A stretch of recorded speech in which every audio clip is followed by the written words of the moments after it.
የታላቁ ህዳሴ ግድብ ጉዳይ በዓለም አቀፍ መድረክ ዳግም ከፍተኛ የፖለቲካ ትኩሳት ቀስቅሷል። የአሜሪካው ፕሬዝዳንት ዶናልድ ትራምፕና የግብፁ ፕሬዝዳንት አብዱል ፈታህ አልሲሲ በፈረንሳይ በተካሄደው የቡድን ሰባት ጉባኤ ላይ ባደረጉት ድንገተኛ ቆይታ በአባይ ወንዝ ዙሪያ አዲስ ውዝግብ የሚጭር ንግግር ተደምጧል። ትራምፕ ለግብፁ መሪ ምን ቃል ገቡ? የኢትዮጵያ ጽኑ አቋም ምንድን ነው? ዝርዝሩን አብረን እንከታተላለን። አብራችሁን ቆዩ።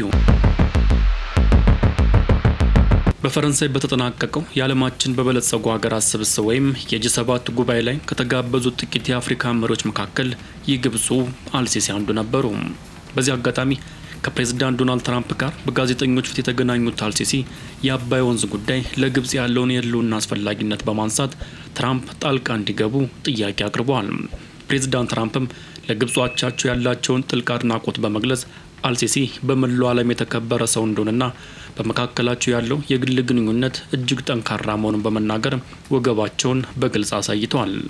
ይባስ ብለውም በኢትዮጵያ የተገነባው ታላቁ ህዳሴ ግድብ በግብፅ ላይ ትልቅ ችግር እየፈጠረ እንደሆነ እንደሚያውቁና ጉዳዩን ቅድሚያ ሰጥተው እንደሚመለከቱት ቃል ገብተዋል። ትራምፕ ለአልሲሲ ያላቸውን አክብሮት ሲገልጹ ከግብፅ ፕሬዝዳንት ጋር በመገናኘቴ ታላቅ ክብር ይሰማኛል፣ እሱ እውነተኛ መሪ ነው በማለት አሞካሽተዋቸዋል። በግድቡ ፕሮጀክት ዙሪያም እያገዝኩት ነው፣ በጋራ እየሰራንበት ነው በማለት አሜሪካ ለግብፅ ያላትን ወገንተኝነት በይፋ አረጋግጧል። እንዲያውም ኢትዮጵያ ግብፅንና የግድቡን አጠቃላይ ሂደት እያስተናገደች ያለችበት መንገድ ፍጹም ፍትሐዊ እንዳልሆነ በመጥቀስ በኢትዮጵያ ላይ ጠንከር ያለ ትችትም ሰንዝሯል። ይህ የትራምፕ አቋም አዲስ ባይሆንም የአሁኑ ንግግራቸው ግን ይበልጥ ጠንከር ያለና ቁጭት የተሞላበት ነበር። ትራምፕ በመጀመሪያው የስልጣን ዘመናቸው በአሜሪካና በዓለም ባንክ አሸማጋይነት የተጀመረውን ድርድር አስታውሰዋል። በወቅቱ ድርድሩ ፍጻሜ አግኝቶ ሊፈረም ሲል ኢትዮጵያ ጥቅሜን ይነካል በሚል አለመፈረሟና አሜሪካ ለኢትዮጵያ ትሰጥ የነበረውን ድጋፍ እንድታቋርጥ ማድረጋቸውም ይታወሳል። አሁን ላይ ትራምፕ ያንን ክስተት በማንሳት በመጀመሪያው የስልጣን ዘመናቸው የግድቡን ጉዳይ ሙሉ በሙሉ ፈተውት እንደነበር፣ ነገር ግን በተጭበረበረ ምርጫ ተሸንፈው ከስልጣን በመውረዳቸው ነገሮች መበላሸታቸውን ተናግረዋል።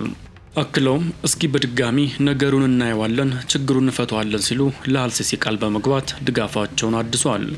ኢትዮጵያ በአባይ ወንዝ ላይ የህዳሴ ግንባታን ከጀመረችበት ጊዜ አንስቶ ከሱዳንና ግብፅ ጋር ለ14 ዓመታት ያህል ተከታታይ ድርድሮች ብታደርግም ሶስቱንም ሀገራት የሚያስማማ ሁሉን አቀፍ መግባባት ላይ መድረስ አልተቻለም።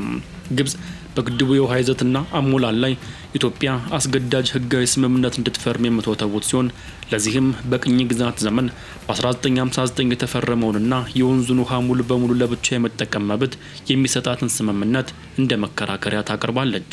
በሌላ በኩል ኢትዮጵያ ከ5 ቢሊዮን ዶላር በላይ ወጪ አድርጋ በ1.78 ኪሎ ሜትር ርዝመትና በ145 ሜትር ከፍታ የገነባችውን ይህንን ግዙፍ ግድብ ሙሉ በሙሉ አጠናቃ አስመርቃለች።